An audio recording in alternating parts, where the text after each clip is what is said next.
Amén. Como siempre, está delante del pueblo de Dios. En esta ocasión le vamos a enseñar algo de la amonestación. Amonestar, ¿qué entienden por esa palabra? Amonestación. ¿Ah? Llamar la atención. ¿Qué más? Disciplina. ¿Ah? Disciplina. Disciplina, dice la Biblia. Corregir. Corregir. Vamos a ver lo que significa esta palabra.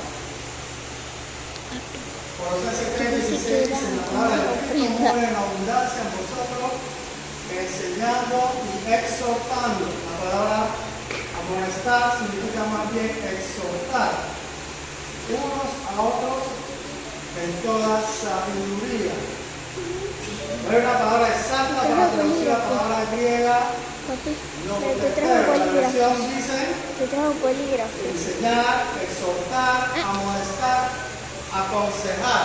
Estas son las palabras que se utilizan normalmente para traducir la palabra griega que aparece ahí. Y no aparece disciplinar, me llama la atención esto, sino que es enseñar, exhortar, amonestar y aconsejar. Esta palabra, nuseteo, significa poner en la mente, advertir. Se traduce exhortando en Colosenses 3:16 que tenemos arriba.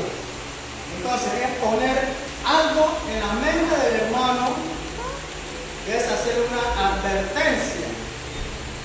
¿Cuándo se aplica la disciplina que dice el hermano David? ¿Ah?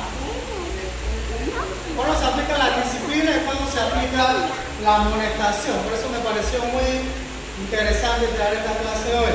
Porque cuando pensamos amonestar, pensamos en regañar. Es la palabra que tenemos en español.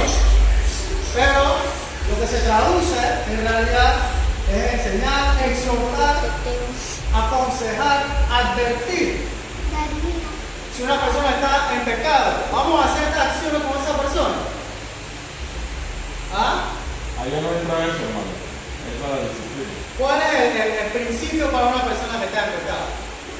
Primero hablarle, estarle hablando del problema que tiene, uno sigue hablando, si uno le habla de no sigue haciendo lo mismo y ahí es donde entra la disciplina, cuando se habla una y otra vez. Pero ¿cómo se hace eso, hermano? Usted mencionó uno de los pasos. ¿A eso qué le sigue? ¿Y después qué le sigue? Dice que cuando es disciplina, eso se le habla. Si no escucha, lleva a los hermanos. Si no escucha, vuelve y le habla y ya a la final viene la disciplina. Amén. Por ahí va. Por ahí va. Aquí no se aplica eso. Es que cuando un hermano está cometiendo una falta, pero es una falta, digámoslo así, una falta administrativa. No una falta penal, es una falta administrativa, algo que el hermano puede mejorar. O sea, hay dos formas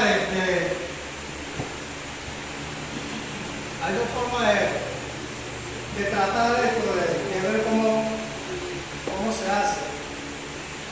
Se usa instrucción, A, B, de advertencia, enseñar y amonestar. Hay cierta similitud con lo que es la palabra enseñar y amonestar. Ambas cosas van casi en el mismo concepto. La diferencia entre amonestar y enseñar parece ser que, en tanto que la primera palabra, refiriéndose a amonestar, tiene principalmente a la vista las cosas malas y denota una advertencia. La segunda tiene que ver principalmente con la impartición de verdades positivas.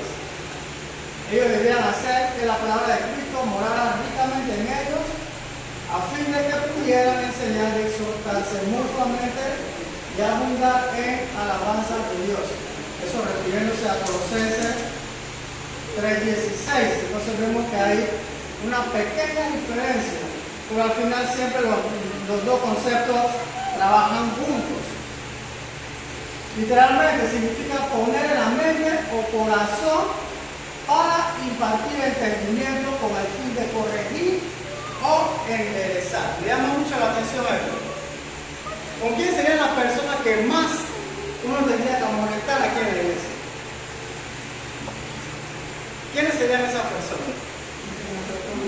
¿Ah? Entre nosotros mismos que hacemos una cosa mal que el hermano no debe hablar. No, pero digo, en general, yo sé que es para nosotros, pero en general,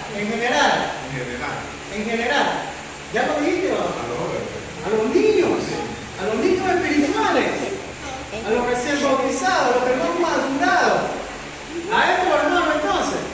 ¿Ven cómo una cosa tiene que ver con la otra siempre? Estamos dando una clase de la madurez, ahora estamos viendo esto. La palabra que aparece en 1 Timoteo, cuando se refiere a los obispos, ¿cuál palabra es? Dice que se corrigen ellos solos. Irreprensible. A una persona de esa madurez espiritual, ¿hay que aplicarle amonestación? Difícilmente. Pero yo creo que casi nunca o nunca. Esto es algo para los recién bautizados, para los inmaduros espiritualmente.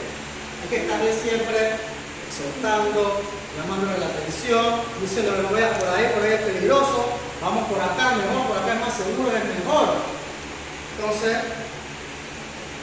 la palabra presupone algún mal, problema o posición que debe ser vencido, amonestar.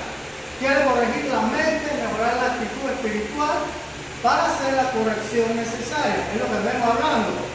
Hay algo que hay que corregir. No tanto como un pecado, pero algo malo que hay que corregir. No significa castigar, como mencionaba el hermano David. En español, amonestar. Si te amonestan en el trabajo, una amonestación verbal o escrita es un problema, hermano. Sí. Un problema muy serio. 3 amonestaciones escritas que pueden cortar tu empleo. Pero acá en el griego no se ve de esa forma. Aquí, aunque está bien conectado con enseñar, no es precisamente enseñar. Enseña que en Colosenses aparecen las dos palabras. Aparece amonestar y enseñar. Las dos aparecen en Colosenses 3:16. Alguien que lo lea, por favor. Para no tener que echar para atrás.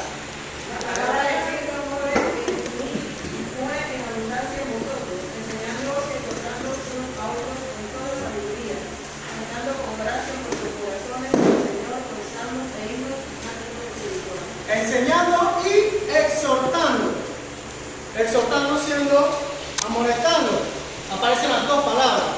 Entonces no significan lo mismo, pero están correlacionadas una con la otra. Enseñar tiene que ver principalmente con el impartir verdades positivas. Amonestar tiene principalmente a la vista las cosas malas y de no una advertencia. Esto que dicen amonestar, pues vamos a ver la aplicación de lo que es amonestar. Hechos 20:31. Por tanto, está alerta recordando que por 3 años, de noche y de día, no se de amonestar a cada uno con lágrimas. Obsérvese la persistencia y la compasión del amonestar. Aquí en este texto, le voy a ser bien honesto, en el texto no aparece cuál es la amonestación, pero los hermanos de la iglesia de Cristo ya saben revisar el contexto, ¿verdad? ¿Sabemos o no sabemos revisar el contexto? Cuando vemos eso, yo vi la palabra amonestar aquí, pero no me dice a qué se refiere. Entonces me puse a leer el contexto y vamos a ver lo que dice el versículo 28 entonces, ¿pues? Dios vivirá con nosotros por todo el rebaño en que el Espíritu Santo nos ha puesto por hijos para apacentar la iglesia del Señor, la cual dando su propia sangre. Por tanto, ¿qué dice? Vivirá con nosotros por todo el rebaño. Entonces, ¿cuál es la amonestación que está haciendo Pablo ahí? Lo está regañando. Le está diciendo, velen por el rebaño, velen por la congregación. Eso es lo que le está diciendo Pablo. Es más bien un consejo. En esta ocasión, lo que le está diciendo Pablo, miren por lo que están ahí con ustedes y por ustedes. Romanos 15:14 dice, cuanto a vosotros, hermanos míos, yo mismo estoy también convencido de que vosotros estáis llenos de bondad, llenos de todo conocimiento y capaces, miren lo que dice, también de amonestaros los unos a los otros. ¿Dónde está el contexto de ese pasaje? Lo puse ahí entre paréntesis, versículos 1 y 3.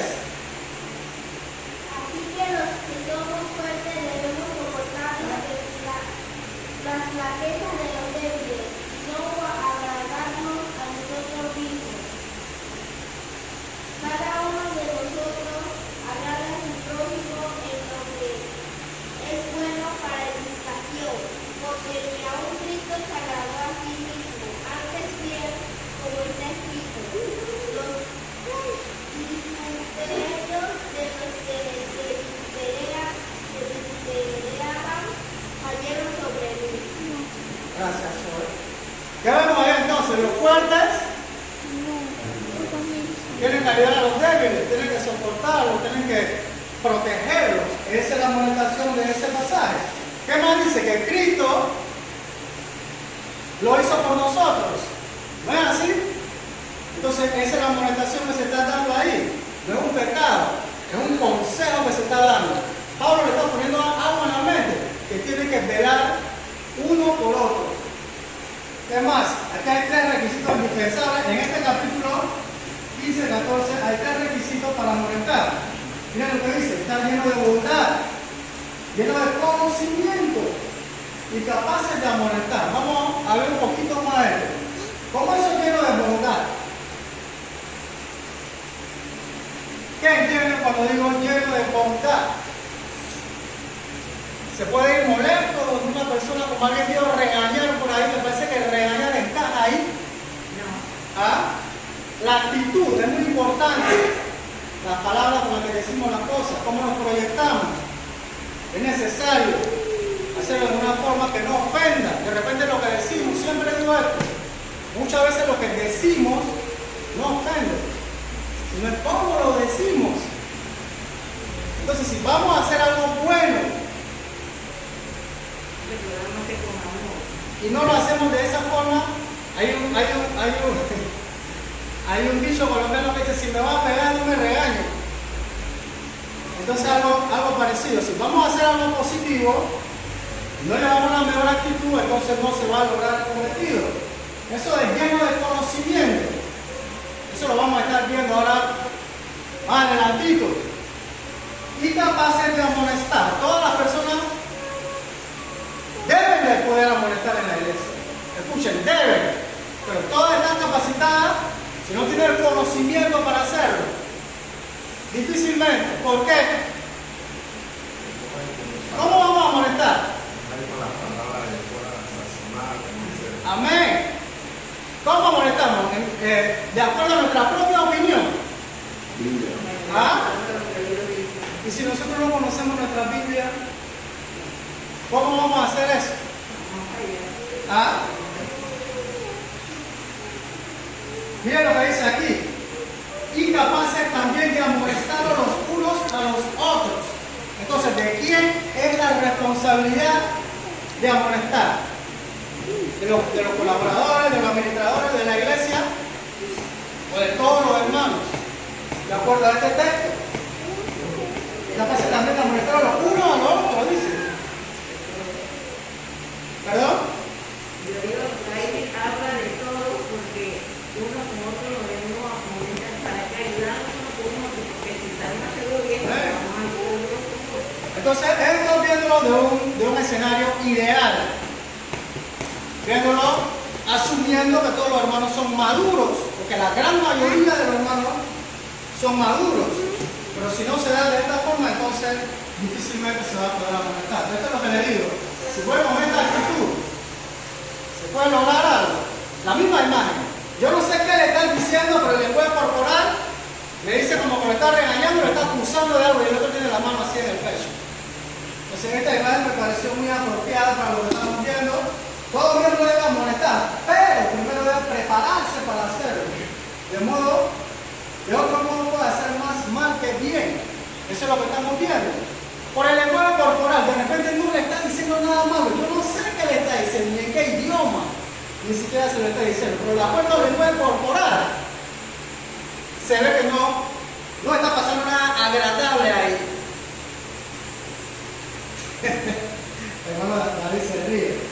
1 Corintios 4:14. No escribo esto para avergonzaros, sino para amonestarlos como a hijos míos amados. El propósito de amonestar no es para avergonzar, sino para corregir con amor. En ese capítulo 4 de 1 Corintios, vamos a ver en el contexto, en el versículo del 5 al 7 primero.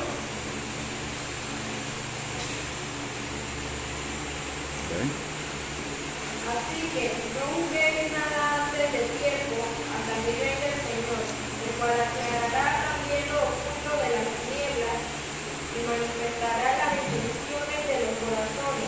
Entonces cada uno recibirá su alabanza de Dios. Pero este, hermanos, lo he presentado como ejemplo en mí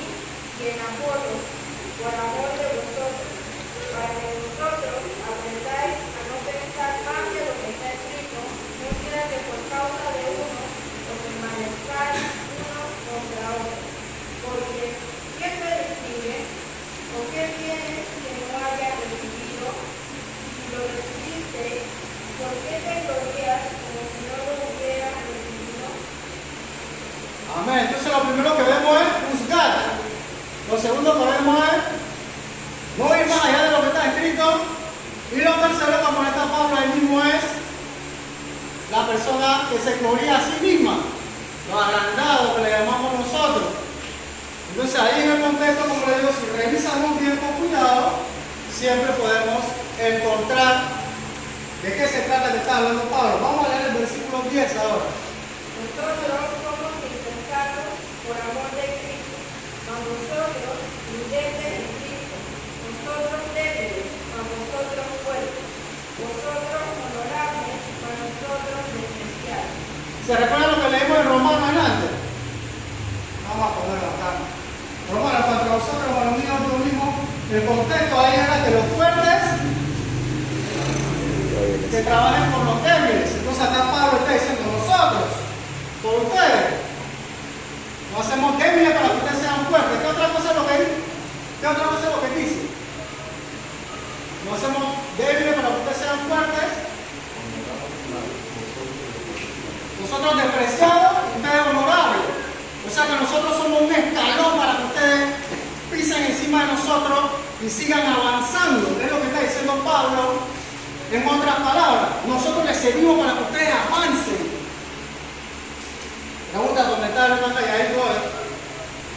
Seguimos. Colosenses 1:28. A él nosotros proclamamos amonestando de todo a los hombres y enseñando a todos los hombres con toda sabiduría, a fin de poder presentar a todo hombre perfecto de Cristo. Vamos a leer el 10, en Colosenses capítulo 1, el versículo 10. Para que andéis como es digno del Señor, agradándole en todo, llevando fruto en toda buena obra, creciendo en el conocimiento de Dios. Agradando, llevando fruto, ¿y cuál era la otra cosa? ¿Ah? Y creciendo en el conocimiento. Ahora el versículo 23. Pero deben seguir creciendo. Esa verdad, si en verdad permanecéis fundados y firmes en la fe y moveros de la esperanza del Evangelio que habéis oído, la cual se predica en toda la creación que está debajo del cielo, del cual yo, Pablo, fui hecho testigo. ¿Cuál es la otra amonestación? Estáis firmes en la fe, en la verdad. Pero hay algo que me llama la atención, me enseñaron todos los hombres con toda sabiduría. A fin, la finalidad. ¿Cuál es la finalidad? Poder presentar a todo hombre perfecto o completo delante de Cristo. Como veíamos arriba en el 1 Corintios 4:14, ellos servían más bien, vuelvo y me repito, como de escalón. Ellos se sacrificaban para que los otros hermanos no se pudieran tener la oportunidad de tener un crecimiento espiritual. Vamos a leer lo que dice 1 Tesalonicenses 12, capítulo 5, del 2 al 21. No sé si lo quise poner todo aquí. Y vamos a ver todas las amonestaciones y exhortaciones que se hacen. Os rogamos, hermanos, que, miren lo que dice, reconozcáis a los que trabajan entre vosotros. Esa es la primera. Que lo tengáis en mucha estima. Tener paz entre vosotros. También, eso está generalizando todo cuando dice también, está guardando relación con lo que dice en el versículo 12 y 13. Dice, amonestáis a los ociosos, alentéis a los de poco ánimo, que sostengáis a los débiles, que seáis capaces para con todos, no paguéis a otro mal por mal, seguid siempre lo bueno, estar siempre gozosos, orar sin cesar, dar gracias en todo, no apaguéis al espíritu, no menosprecéis la profecía, examinarlo todo, retener lo bueno. Miren ese pasaje, cuántas amonestaciones se hacen. De hecho, ¿cuál es el título que tiene ese pasaje en 1 Tesalonicenses capítulo 12, del versículo 21? ¿Ah?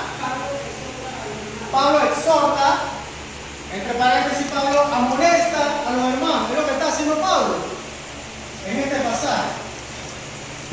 Hay que tener algo muy en cuenta cuando hacemos esto. Miren lo que dice acá en Tesalonicenses.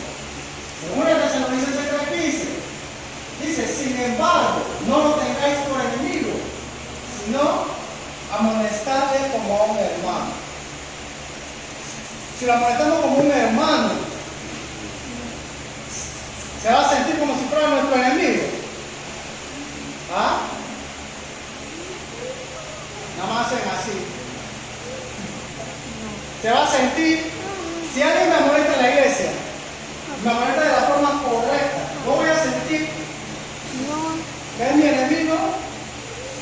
Lo más seguro que hasta le dé las gracias. Gracias, hermano, por estar pendiente de mi espiritualidad, por su tiempo, por su forma con que vino también. No lo que haría es que agradecería. Toda la iglesia debe amonestar. Vamos a Romanos 15, 14 otra vez. En cuanto a vosotros, hermanos míos, yo mismo estoy también convencido de que vosotros estáis llenos de bondad, llenos de todo conocimiento y capaces de amonestar los unos a los otros. Nuevamente, esto se diría a todos los miembros de la iglesia, no solamente a los líderes. Esto indica que el amonestar no es exclusivamente el deber de ancianos, evangelistas u otros, sino que todo miembro debe hacerlo. Pablo nombra los requisitos: está lleno de bondad, lleno de conocimiento, capaces de amonestar. Todo miembro debe, escuche la palabra debe, no tiene, debe. Un escenario ideal, todos deberíamos de cumplir con estos requisitos. Amonestar implica que hay un problema.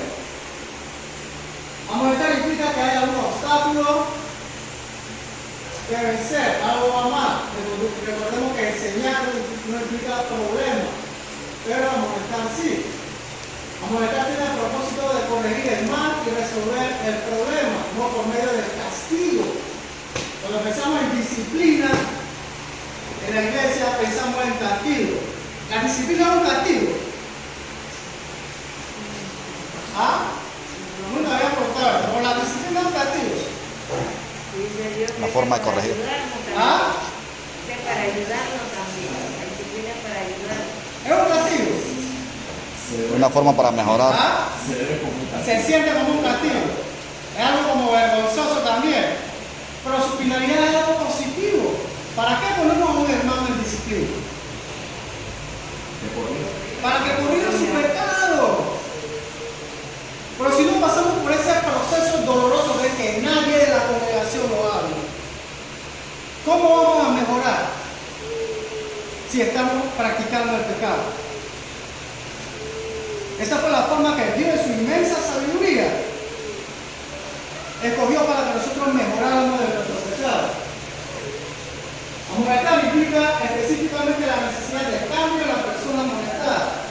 El propósito fundamental de amonestar es efectuar un cambio en la persona, en la mente de la persona, cómo la persona percibe las cosas, sea de carácter o de comportamiento. Podemos tener un problema de carácter, de actitud y un problema de comportamiento. Entonces, amonestar implica mejorar estas cosas.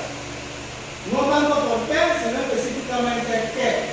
Esta parte cuando la vi me dio risa. Recuerda, amonestar tiene como meta enderezar al individuo para que sea transformado a la semejanza de Cristo. Estos textos hablan de eso. Según el Samuel, Natán el profeta confronta a David con sus hechos condenables. Le dijo: tú eres aquel hombre. ¿Qué piensan de eso? ¿Qué fue lo que hizo David ahí? Mandó a matar a su siervo. ¿Ah? Aleluya, Señor. Habla sin miedo, mi hermano. Cometió un pecado. ¿Ah?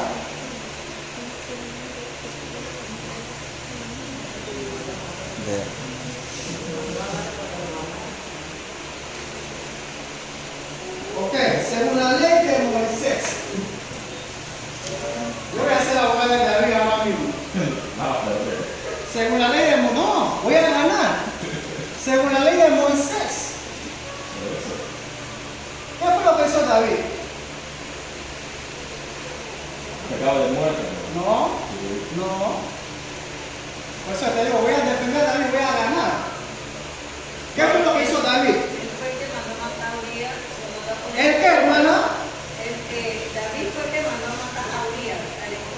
Él ni siquiera tenía la garantía que lo iban a matar. De repente lo herían y lo dejaban mal herido. Miren lo que dice aquí. Hay que apegarse muy bien a lo que dice la ley. Dice, el que hiere al alguno haciéndole morir, él morirá. David hirió a Urías Getita. Él no lo tocó. Pero él no puso los perros de la batalla, la intención, él era que se Ah, muriera. la intención. Y la ley castiga la intención. No, tenía que ejecutar. Ah, ya. Dios Dios conocía su corazón. Amén. Entonces David tuvo su retribución. Pero no podía morir. Porque la ley no iba a permitir que él muriera. Había otra cosa ahí, ese fue un doble pecado, hermano. Claro, él hizo algo que definitivamente estaba malo. Moralmente estaba malo. Pero la ley no tenía forma de acusar a David. Ese es mi punto. David se deslizó. Él lo puso adelante. Él le dijo a su general, ponlo adelante. Pero no había una garantía que iba a salir corriendo también y nadie lo iba a alcanzar. No había una garantía que él iba a morir. Pero al final tuvo su retribución por su mala acción. Pero según la ley, y esta parte me llama mucho la atención, el que hiere, Chuve. Dios, David no lo tocó. papá Dígalo. Dios. Bien. Ahí lo dijeron para usted, hermano. Lo que pasa es que cuando los hombres iban a la guerra en ese entonces, dice que cuando el que estaba más adelante entre los batallones, había unos que iban adelante, eso era los primeros que morían, hermano. Eso era lo que ¿cómo le llaman ahora? Le llaman Acompañada ¿cómo te del dice? chichón. Hay una palabra que utilizamos los palabras, pero eso era un muñeco de prueba. Eso era lo que iban a morir, es como en la guerra antes que mandaban, primero iban adelante los negros, iban los latinos, ellos los mandaban adelante y eso era lo primero que tenían que morir. Ya se sabía que el 90% de la posibilidad de que iban a morir. Cuando vemos Dios conoce el corazón, Dios conocía el corazón de David igual que conoce el de nosotros. Y la intención de él era quedarse con la mujer ajena. La única manera que él podía quedarse con la mujer ajena, hermano, Estamos claros. era que Urias muriera. Estamos claros. Vamos a ver, vamos a revisar esto un poquito más. ¿Qué fue lo que pasó cuando David trató de emborrachar a Urías? ¿Dónde se quedó él? Afuera. Fuera. Eso te lo dice. Que era un hombre súper honorable. Él no iba a correr. Él era súper honorable. Él le dijo a la persona que habló con él, no fue David. Él le dijo, pero ¿cómo yo voy a estar con mi esposa mientras mi hermano está allá en la guerra muriendo? Él era honorable. David conocía este atributo de este hombre. Entonces él le dijo, ponlo adelante a que lo maten. Pero David no lo tocó. La ley dice, el que hiriere, David no lo tocó. Entonces no había una forma, pero sí tuvo su retribución porque Dios conoce el corazón de cada uno. Esta parte ya sabía que iba. Vamos a seguir lo primero de Samuel. El fracaso de Elí, sus hijos trajeron sobre sí una maldición. Y él no lo reprendió. Refrenar y pedir corregir. Yo leí el texto y Elí sí le dijo, no hagan eso. Pero ¿cómo fue? Él fue tierno porque eran sus hijos. Hablando. ¿Ah? Muy suave. Fue suavecito. Yo tenía que haberlo sacado de ahí. Claro. Sea más enérgico. Y al final entonces, Dios le dice, pero cuando le diste más honra a tus hijos que a mí, hasta ahí llegó la historia para ellos. Porque hasta él murió. La explicación se encuentra en 1 Samuel 2:22. ¿Por qué hacéis cosas semejantes? Como que no se entiende mucho, vamos a darle el contexto. Preguntar por qué, pero hay un montón de excusas. ¿Por qué buscan causas justificables? Vamos a llevar aquí. Una persona que está casada y cae en adulterio. Nosotros le vamos a preguntar, ¿por qué adulteraste? No, lo que pasa es que mi mujer no me da nada. Y la Biblia dice también que la mujer no se puede negar al hombre y el hombre no se puede negar a la mujer. ¿Ustedes piensan que eso es una causa justificable para un adúltero? ¿Ah? La Biblia dice, si la mujer no te quiere dar, tú puedes adulterar. Así dice la ley. La ley no dice eso. Es que cuando hace esa gracia ofendiendo directamente a Dios, cuando tú caes en cuando caemos en pecado, estamos ofendiendo a Dios. Voy a poner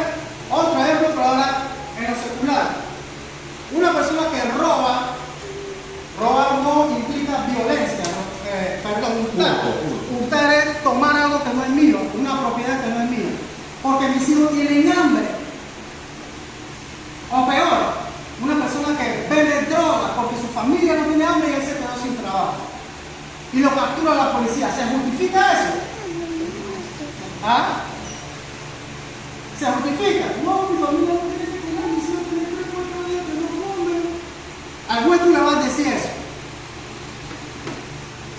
Entonces, Es el mismo caso que tú estás poniendo con David, porque la ley no lo deja por acá así. De los dos lados, claro, porque la ley tiene como articulaciones que te permiten hacer cosas con ella. Entonces, uno se aprovecha de esa coyuntura, pero Dios, que sabía lo que David estaba haciendo, le dio su retribución. Entonces, cuando vemos esta cosa, le preguntamos por qué. Lo que estamos esperando es una justificación. ¿Por qué pasó esto? ¿Por qué hiciste esto? ¿Por qué esto? Los hermanos lo que nos van a dar es una justificación. No queremos que se justifique, queremos que mejoren. Entonces, ¿para qué vamos a preguntar por qué? Para que me salga una sarta de excusas. Entonces no comentamos porque tenemos mucha simpatía por las excusas. Miren, yo había leído ya la palabra que estaba aquí. Bajo estas circunstancias, usted no era responsable. Esto llega 1 Corintios capítulo 10, versículo 13. Vamos a leer lo que dice ahí, 1 Corintios 10, 13.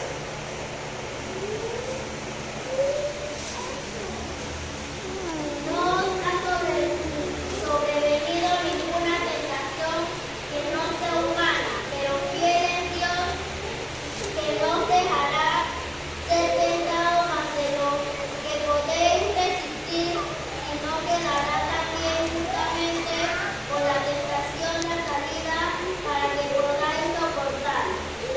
Amén. ¿Qué le dio por ahí? Gracias. Brian.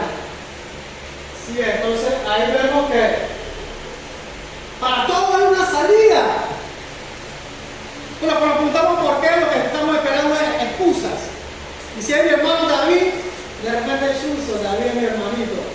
Vamos a dar el vaso por fuera, hermano. Entonces estamos haciendo una sección de personas y es pecado para mí entonces.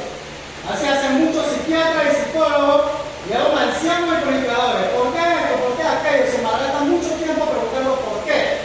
El por qué abre la puerta a especulaciones y desplaza la responsabilidad, pero el qué lleva soluciones. ¿Qué hizo? ¿Qué debe hacer para corregirlo? Hay que ser entonces contundente, ir al grano. Hay un aspecto que yo veo en el mundo. Si yo veo que alguien está robando a alguien, yo no me meto, porque probablemente después averiguo dónde yo vivo y me van a buscar. Y traemos ese pensamiento a la iglesia. No es conmigo, así que yo no me voy a meter y dejo eso así. ¿Le parece que la labor de la iglesia es esa? No meterme en problemas. Pero nosotros no es así. Allá afuera uno viene con esa idea, pero Dios dice que podría ser así, y no podemos tratar de ayudarnos como. Claro, ahí lo leímos en Colosenses para que al final cada hombre sea perfecto, sea completo. Pero si nosotros no hacemos lo que Dios nos manda dentro de la iglesia, muy poca amonestación para todos los hermanos. Habla con una mujer sabia en una ocasión y me dijo: yo no me quiero meter en problemas, mi mamá. Pero si venimos a la iglesia y vemos que alguien puede mejorar algo, no le decimos, entonces es un problema para el crecimiento general de la iglesia. Es necesario esto. Ese es el motivo por el cual trae esta clase. No tenemos que esperar. Si nosotros amonestamos con tiempo, lo más seguro es que evitamos un pecado. ¿No es así? A los hijos en la casa son los que más le llamamos la atención. No, cuando estás chiquito, no hagas esto. No te montes ahí que te puedes caer. No comas esto. Deja eso. No me caes el dedo en el estómago corriente. Todo el tiempo tenemos que estar amonestando para que no haya problemas más grandes a futuro. El propósito de la amonestar no es para castigar, sino para ayudar. Gálatas capítulo 6, versículo 1 y 2, alguien que lo lea rapidito. Eso se está refiriendo al pecado, pero vamos a leerlo.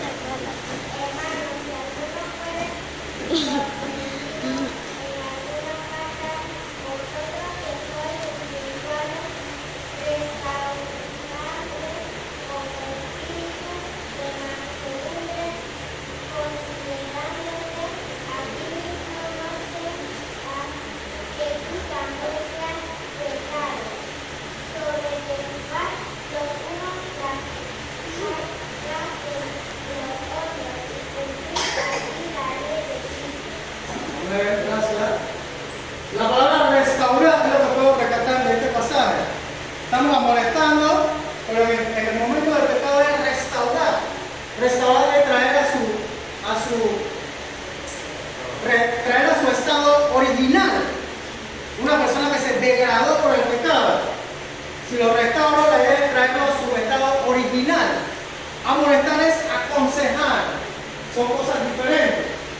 1 Corintios 4:14, no escribo por esto ya lo vimos. 1 Tesalonicenses 2, 7 y 11. Más bien, demostramos ser benignos entre nosotros, como una madre que cría con ternura a sus propios hijos. Así, como sabéis de qué manera os exhortamos, alertamos e implorábamos a cada uno de vosotros como un padre lo haría con sus propios hijos. Acá arriba, como una madre que cría con ternura a sus propios hijos, y en el 11, como un padre lo haría con sus propios hijos. Entonces, vamos a tener una idea de cómo es la dinámica para amonestar a los hermanos, ¿verdad? Amonestar implica la afectuosa preocupación, como la que los padres tienen por sus hijos. Así se ve el regaño y así se ve la amonestación. Esto se ve en Efesios 6:4. Vosotros padres no provoquéis a ira a vuestros hijos, sino criados en la disciplina e instrucción, que significa amonestación del Señor. También Colosenses 3:21. Padres, no exasperéis a vuestros hijos, para que no se desalienten. Si el recién bautizado, nosotros lo tratamos de la forma como vimos en la imagen anterior. ¿Qué usted cree que va a pasar con esa persona inmadura? ¿Ah? Muchos de nosotros que ya tenemos más de 10 años en la iglesia, si nos hablan así, nos vamos. Entonces, a los hermanos recién convertidos es más delicado todavía. La idea de castigo no se considera en el concepto de amonestar, ni siquiera de castigo disciplinario. Más bien, es motivado por el amor y una profunda preocupación por su bienestar espiritual de la persona amonestada.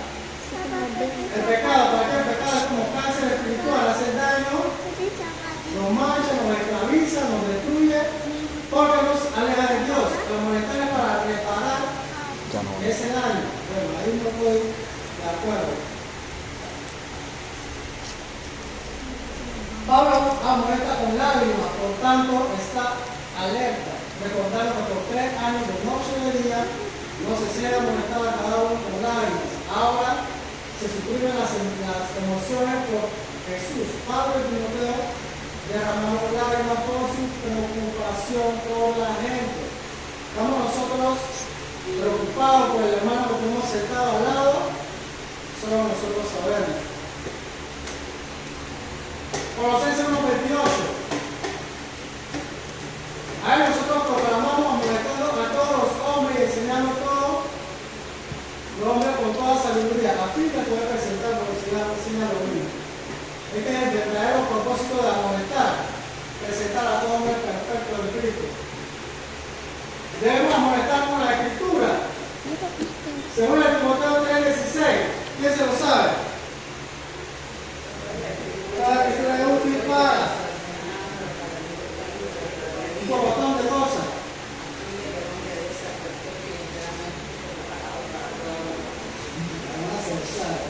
Gracias, hermana. Cuando usted habla ahí de Pablo, yo lo digo porque a veces uno se hace de esa manera y más, bueno, para ahí porque son tercos que... Por sus hijos. Como digo, cuando hay hijos que son como que se pasan en la terquedad, pues. Cuando Pablo amonestaba ahí era por el momento que ya venía constantemente en eso, ya cuando alguien llega a derramar lágrimas, serían literales o de repente es porque de verdad ya había algo constante. Entonces de repente sí puede haber un poco de molestia, pero no habrá, como usted dice, de mirar a la persona de evitar. Y me imagino que no se sigue por ahí. Sí, mi hermano Gerardo me explicaba por ejemplo, en Tesalonicenses hay un problema de que los hermanos sentían como que la venida de Cristo estaba cerca. La habían comportado de que estaban trabajando, estaban ociosos por ahí, entonces Pablo empieza a molestarlo en ese sentido. No dejen de hacer eso, sigan trabajando. Y si tenemos que revisar el contexto de cada libro para saber entonces qué era lo que estaba pasando ahí, por qué Pablo hablaba de esa forma. Esa lágrima era de tristeza. Porque tanto tiempo viendo él que el sacrificio que hizo Cristo, él hablándole, diciéndole que siempre hay esperanza, mantén era más bien era de tristeza, ¿no? Y el mismo Pablo también.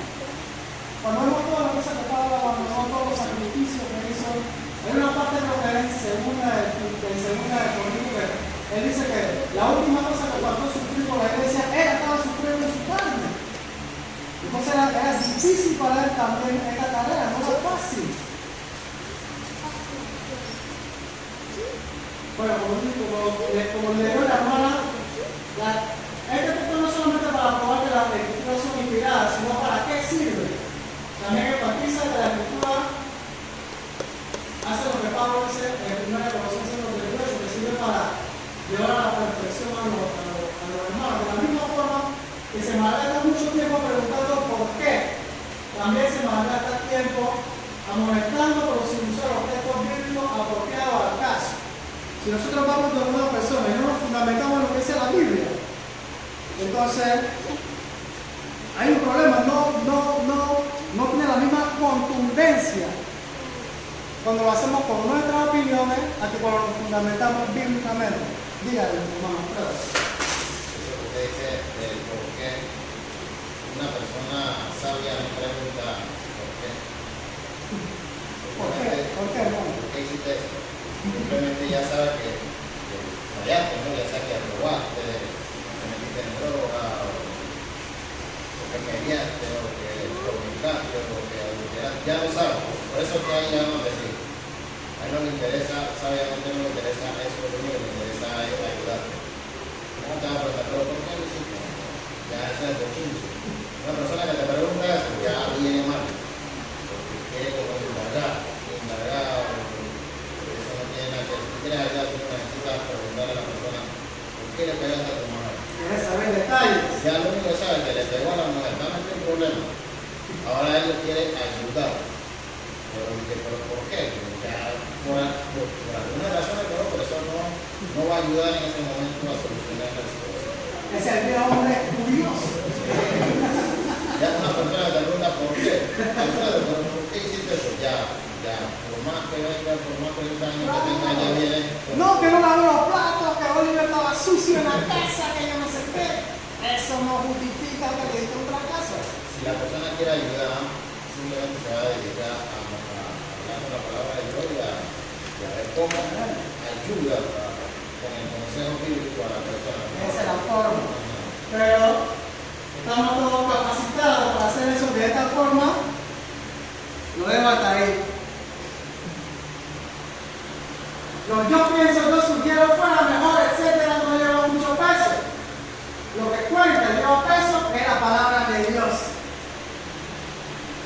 Dígame, mamá, Otra la cosa confianza. que tiene que ver con ese mismo porque a veces la persona que va a ayudar nos pregunta, pero ¿Qué va a decir? pero no, lo que pasa es que Claro.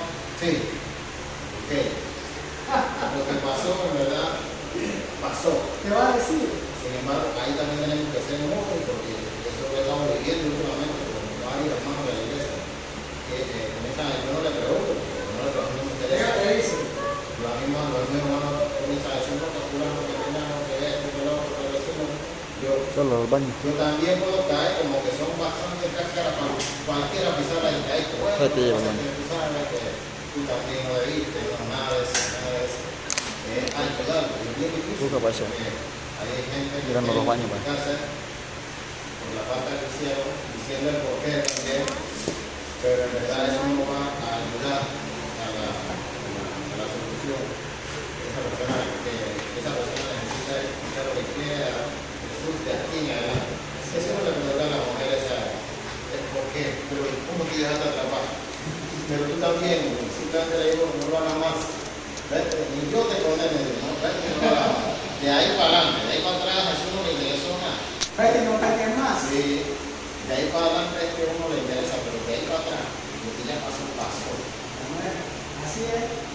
Pero pasa a veces la gente, pero pasa, lamentablemente, pero pasa. Porque no debería.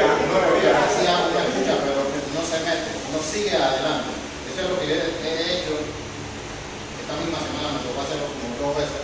De ahí en adelante yo sigo. Y yo si me quedo ahí, Porque la intención de la persona es como que yo también entienda que tú le estás Él tiene su punto de vista, claro. Ah, Eso. pero eso no es lo. Pero tu punto de vista no es el punto de vista de Dios. Y lo que estás haciendo está faltando. Entonces no te puedo justificar. Yo no justifico, que justifica a él. Yo no. Y cuando vemos estas cosas, ahora que el hermano toca ese punto, también tenemos que saber. A veces necesitamos como. Yo a veces cuando manejo estos problemas que he tenido la oportunidad de manejar en la iglesia, mi inteligencia emocional como que se llena, no sé cómo explicarlo, me siento afectado emocionalmente. ¿Nunca le ha pasado eso? Que ves a una persona que tiene un problema y te cuenta y como que se te aprieta el pecho y ya te sientes triste tú también por la situación que está pasando los hermanos. Entonces muchas veces nos desahogamos con la persona equivocada, con una persona que no es lo suficientemente madura para guardar el secreto. Y se sabe después en toda la iglesia. Pasa que el secreto de Dios no es secreto. Y ya los hermanos con los que estábamos trabajando no confían en nosotros porque divulgamos su problema. Entonces hay que tener mucho cuidado con eso también.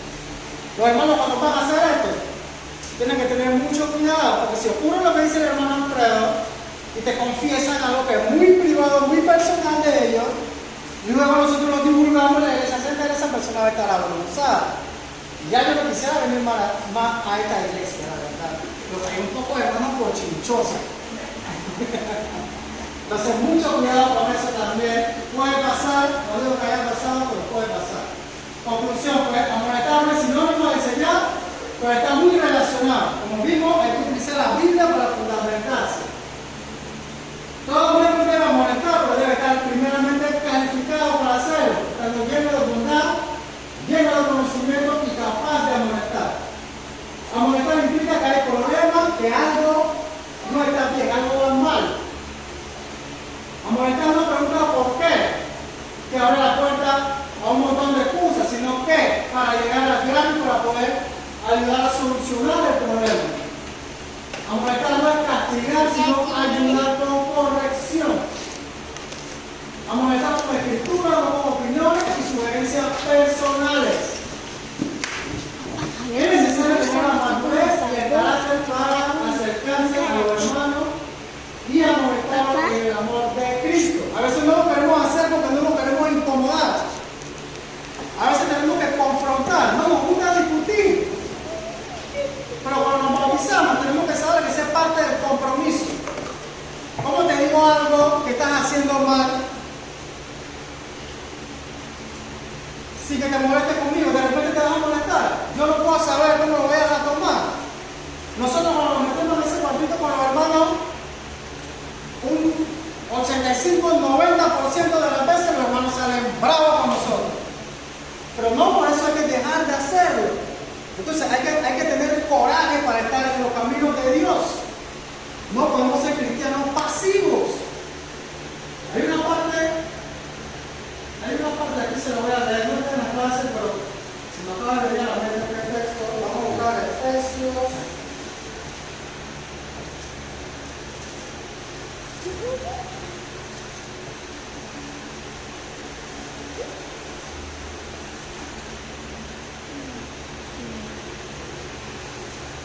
Efesios capítulo 5, versículo 11. Dice así: no participéis en la obra infructífera de la tiniebla.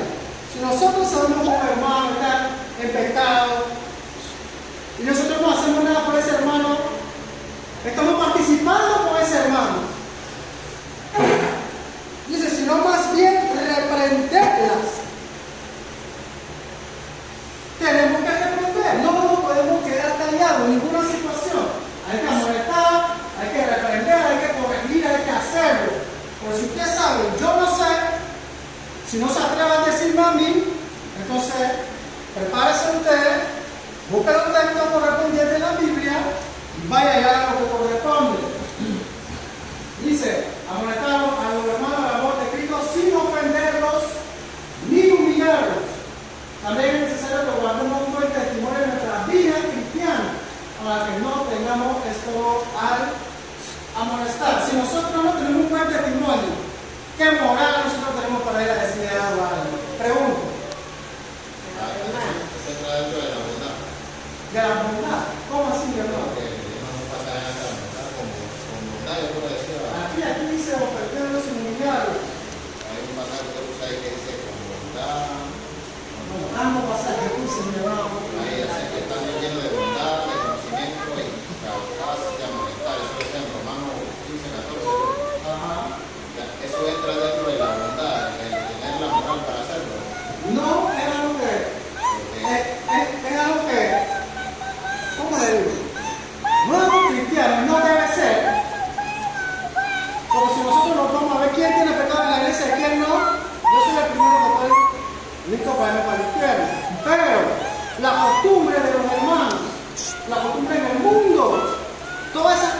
De repente hacemos nuestras cosas bien oculto y nadie se da cuenta. Pero todas las cosas salen a la luz al final. Y es vergonzoso cuando estas cosas ocurren. No, pero sí pasa de ambos lados. Por ejemplo, pasa de que el otro señala algo que está creyendo y no tiene moral. Y el que no tiene moral de verdad está creyendo que lo que está fallando. Pasa de ambos lados. Hermano, mira, el hermano, yo voy a hablar por mí. Si Chimín viene y me dice que dice algo mal, yo sé que Chimín tiene la razón, yo se lo voy a agradecer y voy a corregir. Yo en lo personal, yo me abro mi boca. Yo sé cuando yo estoy cometiendo alguna falta. Usted lo sabe. Si usted comete una falta, usted no sabe que hicieron mal. ¿Por qué se molestan entonces?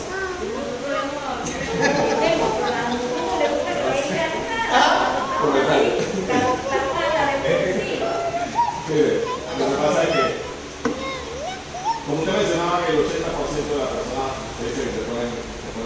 Se molesta. Pero cuando nosotros vemos la actitud del hermano que usted traba, la actitud de David cuando yo estoy manejando, ¿cuál es la actitud de David? O sea, leemos esto y a veces se me olvida eso, lo primero que nos sale es lo del mundo y no lo de Dios. Hay que matar esa, la actitud de David. Y cuando vemos que el salmo, porque eso, cuando una persona no se arrepiente, se pone de esa manera, no hay arrepentimiento en su corazón todavía, se comporta de esa manera. Entonces, cuando vemos la actitud de David, entonces en el Salmo 51:4 dice, contra ti soy pecado y he hecho lo malo delante de tus ojos, como algo cierto. Ofendí a Dios. Esa es la actitud de nosotros cuando estamos en algún pecado. Si no llama la atención, corregir. Pero a veces, hermano, se lo olvida lo que dice la Biblia. La hermana que viene glaciada.